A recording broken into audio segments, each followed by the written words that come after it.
Good morning students. आज मैं BA part first के यूनिट 3 में सामाजिक स्तरीकरण की अवधारणा का वर्णन करने जा रही हूँ। सामाजिक स्तरीकरण दो शब्दों से मिलकर बना है, सामाजिक प्लस स्तरीकरण। सामाजिक शब्द समाज से उत्पन्न हुआ है। समाज में भिन्न भिन्न वर्गों या स्तरों के बनने की एक प्रक्रिया है, जिसमें आपस में सामाजिक कार्य एवं स्थिति के अनुसार आदर की मात्राओं में अंतर पाया जाता है तथा स्तरीकरण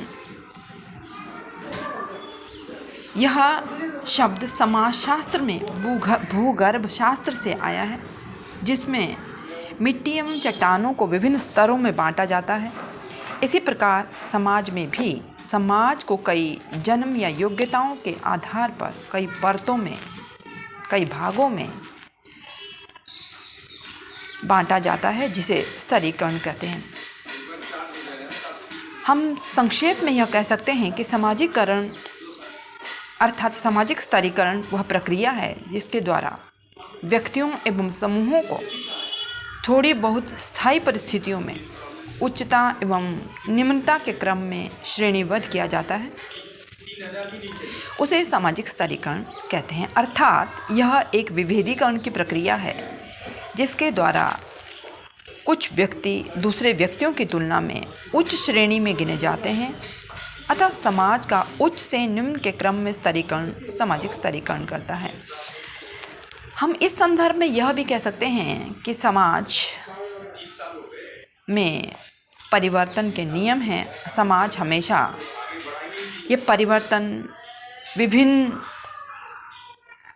जातियों, वर्गों, प्रजातियों इत्यादि के आधार पर विभक्त है, जिसमें प्रत्येक जाति, प्रत्येक वर्ग अपनी योग्यताओं एवं क्षमताओं के आधार पर कार्यरत रहती है और समाज को परिवर्तित करने में सहयोगी मानी जाती है। इसी आधार पर सामाजिक स्तरीकरण के कुछ प्रमुख आधार हैं, जिनके आधार पर समाज को स्तरीकृत किया जाता है। जैसे नंबर 1 जैविकीय आधार। यदि हम जैविकीय आधार का वर्णन करते हैं तो इसमें सबसे पहला बिंदु है लिंग के आधार पर, अर्थात स्त्री और पुरुष के आधार पर भी समाज का स्तर विभक्त है। जैसे पुरुष को महिला की अपेक्षा अधिक शक्तिशाली माना जाता है। दूसरा है आयु के आधार पर। आयु को विभिन्न वर्गों में बांटा गया है और उस आयु के आधार पर उनके कार्य भी भिन्न भिन्न हैं। किशोरावस्था में अलग, युवावस्था में अलग, वृद्धावस्था में अलग। अर्थात इन सभी अवस्थाओं में जो कार्यों का विभक्तिकरण हुआ है उसको भी स्तरीकृत किया जाता है। वह इसका प्रमुख आधार है। तीसरा है प्रजाति के आधार पर, यानी रंग भेद के आधार पर, जैसे गोरे और कालों के आधार पर।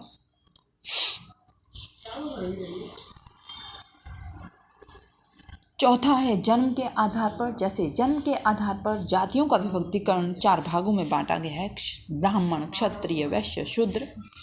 उन चारों जातियों के आधार पर उनके कार्यों का भी विभक्तिकरण किया गया है। जैविक आधार का अंतिम बिंदु है बौद्धिक स्तर, यानी बुद्धिमत्ता के आधार पर, विवेक के आधार पर। कोई अधिक बुद्धिमान होता है, कोई कम बुद्धिमान होता है, इसी के आधार पर उसको भी श्रृंखलाबद्ध किया गया है। सामाजिक स्तरीकरण का दूसरा आधार है सामाजिक व सांस्कृतिक आधार। जैसे संपत्ति के आधार पर कोई अमीर है, कोई गरीब है। व्यवसाय के आधार पर कोई बड़ा व्यापारी है, कोई छोटा व्यापारी है। संस्कृति के आधार पर विभिन्न राज्यों का, क्षेत्रों का विभक्तिकरण किया गया है। ठीक उसी प्रकार सत्ता के आधार पर भी समाज का स्तरीकरण हुआ है। सत्ता अथवा शक्ति के आधार पर भी जो जितना अधिक शक्तिशाली होता है और उसको उसी आधार पर देखा जाता है। तीसरा है आर्थिक आधार पर, इकोनॉमिक बेसिस पे यदि हम समाज का स्तरीकरण करते हैं तो वह भी भिन्न भिन्न है। कोई उच्च है, कोई निम्न है, कोई आर्थिक आधार पर मजबूत है, कोई आर्थिक आधार पर कमज़ोर है, कोई गरीब है, कोई अमीर है।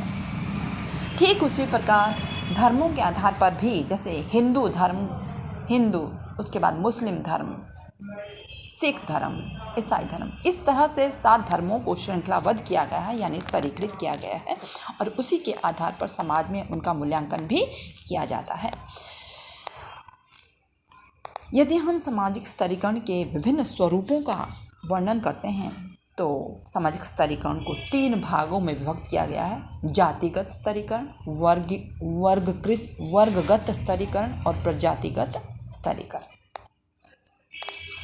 जातिगत स्तरीकरण में हमेशा जन्म के आधार पर जो व्यक्ति जिस जाति में पैदा हुआ है वह उसी का ही गिना जाता है। जैसे ब्राह्मण, क्षत्रिय, वैश्य और शूद्र, इन 4 जातियों के आधार पर इसका वर्णन किया है। वर्गगत के आधार पर व्यक्ति की योग्यताओं एवं क्षमताओं के आधार पर उनका वर्णन किया जाता है। जैसे आय, व्यवसाय, संपत्ति, धर्म, शिक्षा, राजनीतिक सत्ता। तीसरा है प्रजातिगत स्तरीकरण, रंग भेद के आधार पर, कोई श्वेत है, कोई पीत है, कोई श्याम है। निग्रो प्रजाति को श्याम प्रजाति में माना गया है। यदि हम इन सभी स्वरूपों का वर्णन करते हैं तो व्यक्ति अपने जन्म, अपनी योग्यता और अपनी आकृति, रंग रूप के आकार पर, पद के आधार पर समाज में इनका स्तरीकरण किया गया है। नेक्स्ट है सामाजिक स्तरीकरण की प्रमुख विशेषताएं। जैसे कि मेल्विन ट्यूमेन नामक समाजशास्त्री ने 5 प्रमुख विशेषताएं बताई हैं। सामाजिकता का होना, सामाजिक स्तरीकरण में सोशेबिलिटी होती है।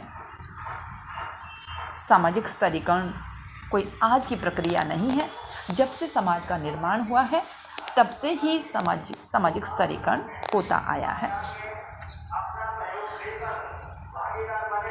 यदि हम प्राचीनता के आधार पर इसका वर्णन करते हैं, जो आदिम समाज से और आज आधुनिक समाज तक पहुंचा है, ये भी स्तरीकरण का ही एक पक्ष माना जाता है। सार्वभौमिकता, जिसको हम यूनिवर्सलाइजेशन के नाम से व्यक्त करते हैं, सामाजिक स्तरीकरण न केवल मनुष्यों में ही बल्कि प्रकृति में, जीव जंतुओं में, चट्टानों में, पहाड़ों में, हर चीज़ में पाया जाता है। इवन के मनुष्य के हाथ में 5 उंगलियां हैं और इन 5 उंगलियों का जो वो साइज़ है, आकार है, स्तर है, वो भिन्न भिन्न है। अर्थात सामाजिक स्तरीकरण एक यूनिवर्सलाइज्ड प्रोसेस है, एक ऐसा सोशल स्ट्रैटिफिकेशन का एक ऐसा आधार है जो संपूर्ण ब्रह्मांड में पाया जाता है। इसी के साथ ही इसकी चौथी विशेषता जो मेल्विन ट्यूमेन ने बताई है वो है स्वरूपों में भिन्नता। यदि हम स्वरूपों के आधार पर, यानी जाति, वर्ग, प्रजाति के आधार पर इसका वर्णन करते हैं, रंग रूप के आधार पर इसका वर्णन करते हैं, तो इसमें भी भिन्नता पाई गई है। सामाजिक परिणाम, सामाजिक स्तरीकरण के परिणाम जाति, वर्ग एवं प्रजातियों के आधार पर भी भिन्न भिन्न हैं। इसके अलावा यदि हम अन्य सामाजिक स्तरीकरण की विशेषताओं का वर्णन करते हैं तो इनके अंदर क्रम विन्यास की भाव पाया जाता है। जातियों एवं उपजातियों में विभाजन भी स्तरीकरण का आधार है। परस्पर संबद्धता, स्थायित्व तथा स्तरों में विभाजन अंत में हम ये कह सकते हैं, सामाजिक स्तरीकरण में जो प्रमुख विशेषताएं हैं ये भी उनके स्तर का वर्णन करती है। अंत में हम सामाजिक स्तरीकरण को एक विश्वव्यापी प्रक्रिया मानते हैं। Thank you.